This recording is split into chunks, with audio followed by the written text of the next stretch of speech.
பிரியமான சகோதர சகோதரிகளே, இந்த இறை வார்த்தை வழியாக இறைவன் நமக்கு கொடுக்கிற செய்தி, நம்முடைய வாழ்க்கையில் நாம் சந்திக்கக்கூடிய கவலைகள், கஷ்டங்கள், துன்பங்கள், இது இறைவன் மீது நாம் கொண்டிருக்கக்கூடிய அந்த நம்பிக்கையை இன்னும் அதிகமாக வலுப்பெற செய்கிறதா அல்லது குறைய செய்கிறதா என்பதை சீர்தூக்கி பார்க்க இன்றைய இறை வார்த்தை பகுதி நமக்கு அழைப்பு கொடுக்கிறது.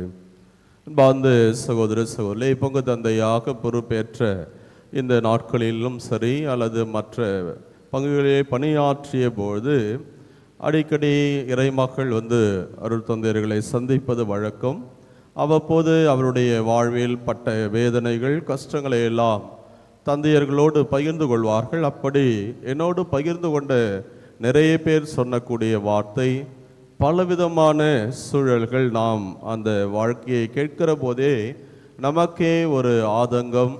இவ்வளவு ஒரு இக்கட்டான நெருக்கடியான ஒரு சூழ்நிலையிலும் தொடர் தோல்விகள் அல்லது தொடர் உடல் உபாதைகள், திடீர் இழப்புகள், இதையெல்லாம் இவர்கள் எப்படி சந்தித்தார்கள் என்று ஆச்சரியப்படக்கூடிய அந்த வேளையிலே அந்த நபர்கள் சொல்வது, ஆனால் இவ்வளவு இதற்கு மத்தியிலும் சாமி, கடவுள் மீது நாம் கொண்டிருக்கக்கூடிய அந்த நம்பிக்கை இன்னும் அதிகமாகத்தான் இருக்கிறது என்று அவர்கள் சொல்லக்கூடிய ஒரு சூழலை பார்த்திருக்கிறேன்.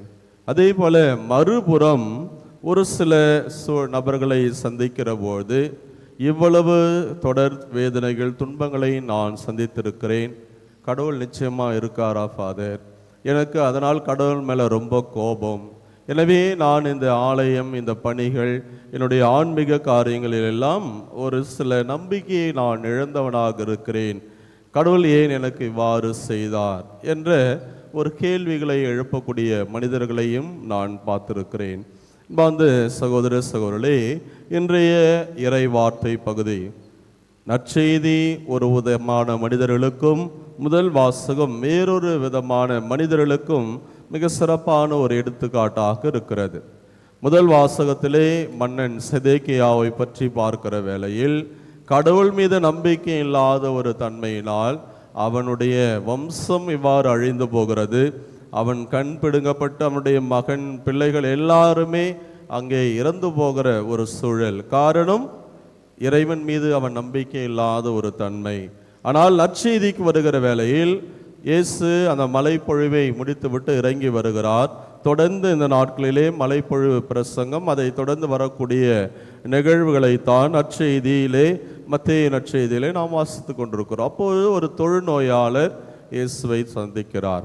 தொழுநோயாளருடைய அந்த நிலைப்பாடு என்ன என்பது நம்ம எல்லாருமே அறிந்த ஒன்றுதான். அப்பொழுது இருந்த கால சூழலில் ஏறக்குறைய இந்த கொரோனாவுக்கு தொடக்கத்திலே முதல் அலை வந்தபோது, யாராவது ஒரு வீடு கொரோனா என்று சொன்னால் அதை அந்த அரசும் சரி நம்மை பயமுறுத்திய ஒரு சூழல். ஏதோ பார்க்கக்கூடாத மனிதர்களை பார்த்தது போல நாம் எல்லாருமே அலறி அடித்து ஓடினோம். காரணம், அந்த தொற்று. அதே போலத்தான் இந்த தொழுநோயாளிகளுடைய நிலையும். எங்கும் அவர்களை யாரும் பார்ப்பதற்கு கூட பயப்படக்கூடிய ஒரு பரிதாபமான ஒரு சூழல் இருந்த வேளையிலே இயேசுவிடத்திலே சென்று, நீர் விரும்பினால் என்னை குணமாக்க முடியும். அவருடைய அந்த நம்பிக்கையினுடைய ஆழம் மிக அதிகமாக இருக்கிறது. கடவுளுக்கும் அங்கே சுதந்திரத்தை கொடுக்கிறார். உங்களுடைய விருப்பம் என்னுடைய வாழ்வில் நிகழட்டும் என்று சொன்னபோது அவருடைய நம்பிக்கையை பார்த்த ஆண்டவர் அவரை குணப்படுத்துவதை பார்க்கிறோம். இப்படி தொடக்கத்திலே முன்னுரையில் சொன்னது போல, சந்தித்த மனிதர்களுடைய வாழ்வில் வந்த கவலை, கஷ்டம் ஒரு புறம் அவருடைய நம்பிக்கையை இன்னும் ஆழமாக்குகிறது. மற்றொரு புறம் அதே கவலையும் கஷ்டமும் அவருடைய நம்பிக்கையை அதிகமாக குறைக்கிறது. இன்றைக்கு நீங்களும் நானும் இந்த இறை சந்நிதியிலே அமர்ந்து இறை வார்த்தையை கேட்டுக்கொண்டிருக்கிறோம். எல்லாருடைய வாழ்விலும் இந்த பிரச்சனைகள் சந்திக்காத, துன்பங்கள் சந்திக்காத மனிதர்களே கிடையாது.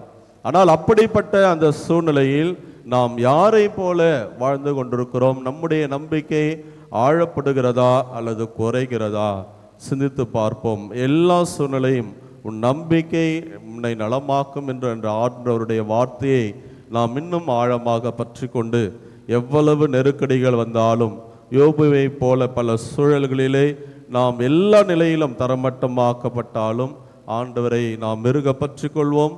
இரட்டிப்பான பல மடங்கான ஆசீர்வாதத்தை பெற தொடர்ந்து ஜெபிப்போம். இறைவனே நம்மை நிறைவாக ஆசீர்வதிப்பாராக. ஆமென்.